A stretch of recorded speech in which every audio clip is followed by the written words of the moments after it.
Hey everybody, welcome back. I'm very lucky that I own one of my favorite possessions, material possessions, is an espresso coffee machine that grinds fresh coffee beans, and I make coffee for myself every morning. It's my favorite morning ritual, which is probably the same for thousands, millions of people. I love my coffee. When it comes to coffee in perfume, I used to be quite obsessed with finding a great coffee fragrance, one that basically captured that smell of freshly grounded coffee beans. I think that's my favorite smell, more so than the actual brewed coffee.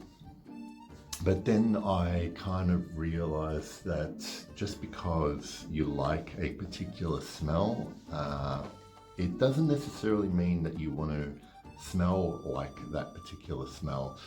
Early on in my perfume discovery, I was a lot more into gourmands. I had decants of things like Bond No. 9's New Haarlem, which was very, very sweet coffee, maple syrup kind of thing. I can't wear things like that. So what I thought I'd do is talk about some perfumes that I have tried and some that I own, which use coffee as an ingredient, but you don't necessarily smell like a bag of coffee beans or a cup of fresh coffee. My scent of the day today is Ultra Zest by Mugler.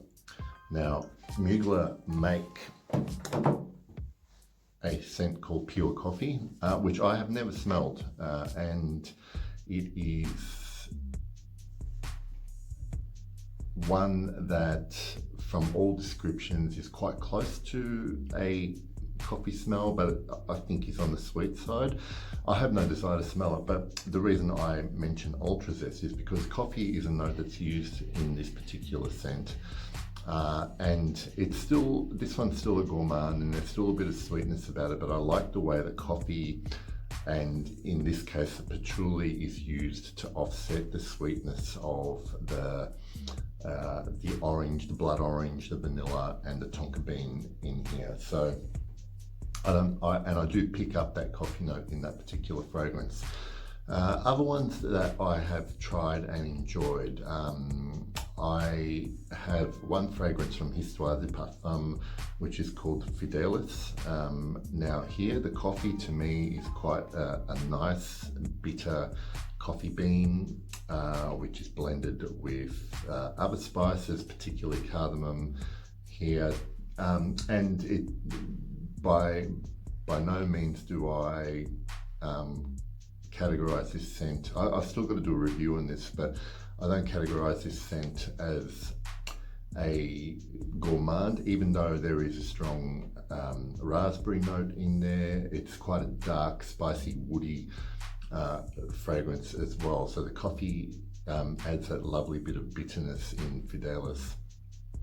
I also have a decant from Stranger's Parfumerie. This one is called SM Cafe.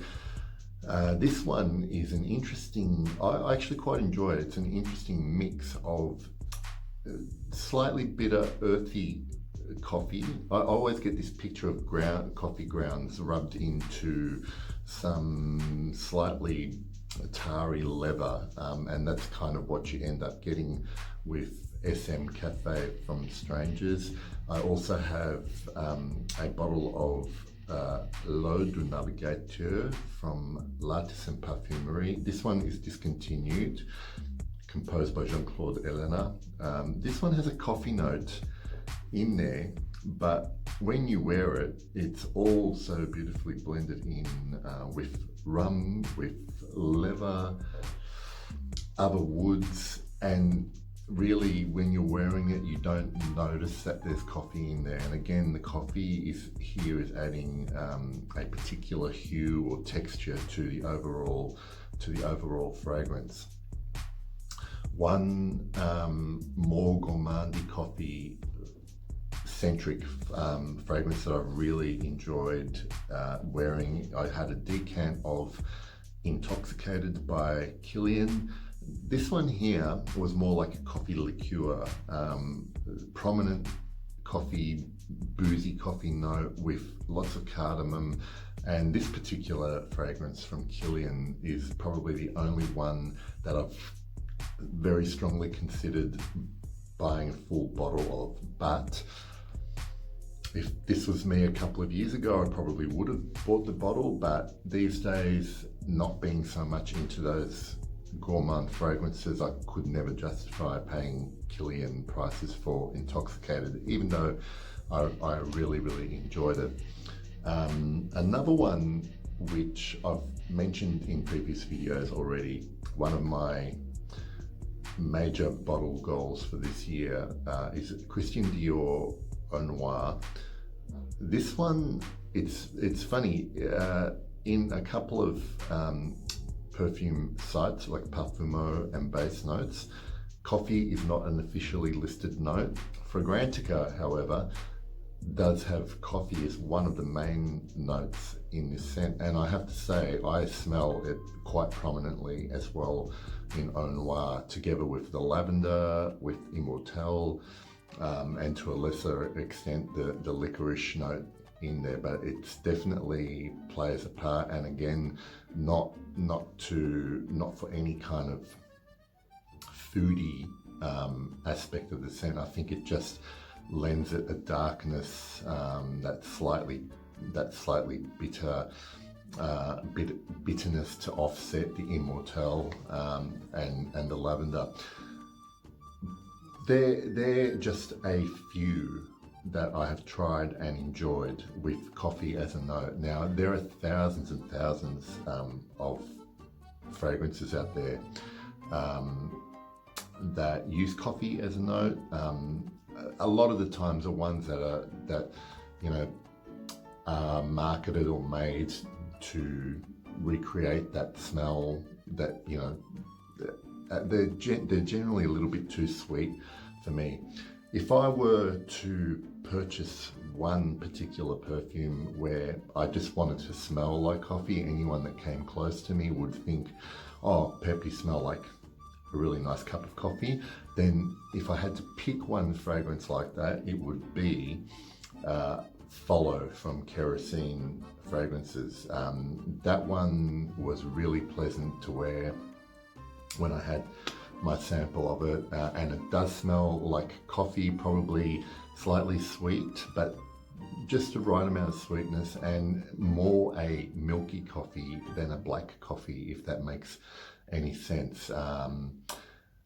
I will mention one other one, which was along the lines of Follow, and that is from the House of Carthusia. This one's called Terra Mia. I tried this very briefly when I was in Italy. I saw Carthusia stand at one of the train stations. I sprayed this on, and again, this was a sweet coffee, but it was quite an authentic coffee scent. Now, there are a lot that I haven't tried, and I know people in forums have mentioned things like Espresso Royale. I think that I could be wrong. Is it Sebastiane? Anyway, this one gets mentioned a lot as the pinnacle of coffee scents.